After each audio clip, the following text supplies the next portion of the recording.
Ngathi futhi ngiphinde ngilungise la. Uma ke ngokuthi kini kusekwadlula umuntu ngesikhali wadutshulwa, kwase kuba ukuthi ke emngcwabeni wakhe sekuzoqhunyiswa ibhamu, lento evamise ukwenzeka. Anokwazi lowo muzi ukuthi ngisahlalelwa ukuvala umkhokha sikuye kokugeza amanxeba, niphinde futhi nisahlalelwe ukwenzela lo muntu inhlambuluko yomsindi nubangayo la yakhona, niphinde futhi nihlalelwe ukukhipha ibhamu ke manje ekhaya lezi kade iphethe kwehluka kwenyuko ekhaya, ngoba phela lo umuzi wendoda unabanikazi bawo, unabantu abasuke bewugadile. Ongakukholwa lokho uyobona mhla kuhamba iminyaka noma inyanga bese kufika umne wabo noma kufike lo kade efihlwa akuveza ukuthi la engikhona uhambo lwami alukho luhle, angifikile la engikhona, noma engakhulumanga bebone ngey'bonakaliso hlampe ey'khombisayo ukuthi uhambo lwakhe alucacile. Like kanje kwesinye isikhathi kuyenzeka umuntu aphuphe umuntu wakubo emngcwaba kumngcwabo wakhe, njalo memphuphe kumngcwabo wakhe, kukabili. Kusengenzeka lowo muntu ukuthi washona singakafiki isikhathi sakhe. Ngiyazi khona uzothi hayi nani anizazi vele nihlazike into ewumbhedo, ushona kanjani umuntu singakafiki isikhathi sakhe. Kuyenzeka ngezimo zezenzo kwesinye isikhathi zakhe azenze kubantu kugcine seshona lungakafiki usuku ayidalwe lona. Bese futhi kuphinda kube kanje, uma ngabe ukuthi nimphupha nemngcwaba, njalo mphupha umuntu wake nemngcwaba, leyo nto iveza ukuthi uhambo lwakhe aluluhle. Angimele umuntu nimphuphe nemngcwaba ngaso sonke isikhathi, angimele uphuphe umuntu wake egcwele igazi noma egcwele ibomvu nomani. Leyo nto isho uhambo lwakhe ukuthi alukho lihle, kuney'nkinga phambili.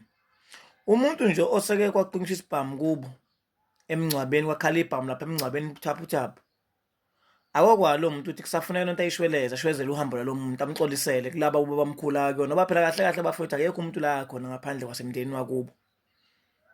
Ungaze ubone kukangaka nje ukukhuluma la emhlabeni, iyodwa indawo umuntu uma edlule emhlabeni emndenini wakubo, nanso-ke inkinga. Ingakho ngakhuluma kwenye ividiyo ngathi thina sinabanye abantu emndenini esibaziyo abashona kwalungiselela ukuthi bazofihlwa, kodwa kwangenzeka babuya bazokhuluma imfihlo enkulu abayibonile.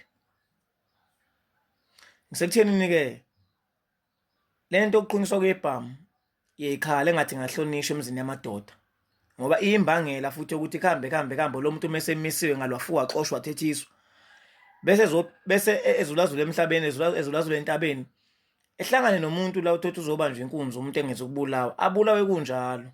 Kanti sekufike lo moya walo muntu ukuthi no, naye lo akabulawe, sizohlala naye lapha ehlane. Uzothi umuntu bebanikeza yonke into bebembamba yona inkunzi, bebanika kodwa bambulalele stili, ubengabi futhi.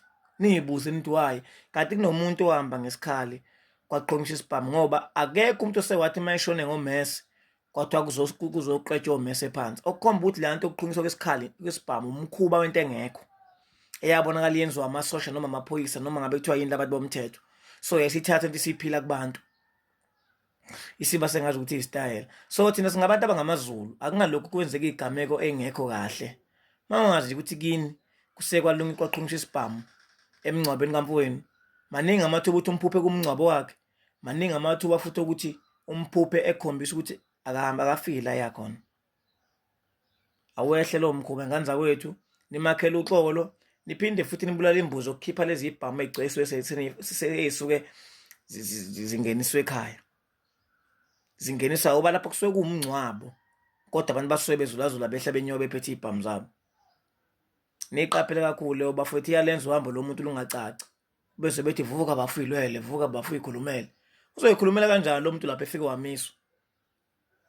ngoba futhi kwanakho vele kuphathisa umuntu isikhali ngiyohleze ngikusho kumenza ukuthi emndenini wakhe engafiki umese babulela abantu labo kumele ababulale uyabuza obulala ekhaya abaqeda abantu inyaya ekhaya ivala umuzi asibheke kakhulu bafethu le yikhali yokuqiniswa kwebhamu ekhaya yawenza umkhubi yawenza umkhokha wesikhali kudlule 5 years sikhali kudlule 10 years sikhali sibhamu ayangeni usamisiwe lwana phela umuntu yami yayimi iminyaka uthi umuntu lokho kusho 2001 akangena namhlanje emndenini wakhe umisiwe akakwazi nokuvela nangeboniso labantu bakubo kulukhulu bamngcaba nangebhokisi akakhulumi into ongayazi nje asiqapheleni kakhulu ingane zakwethu yabonga ethuba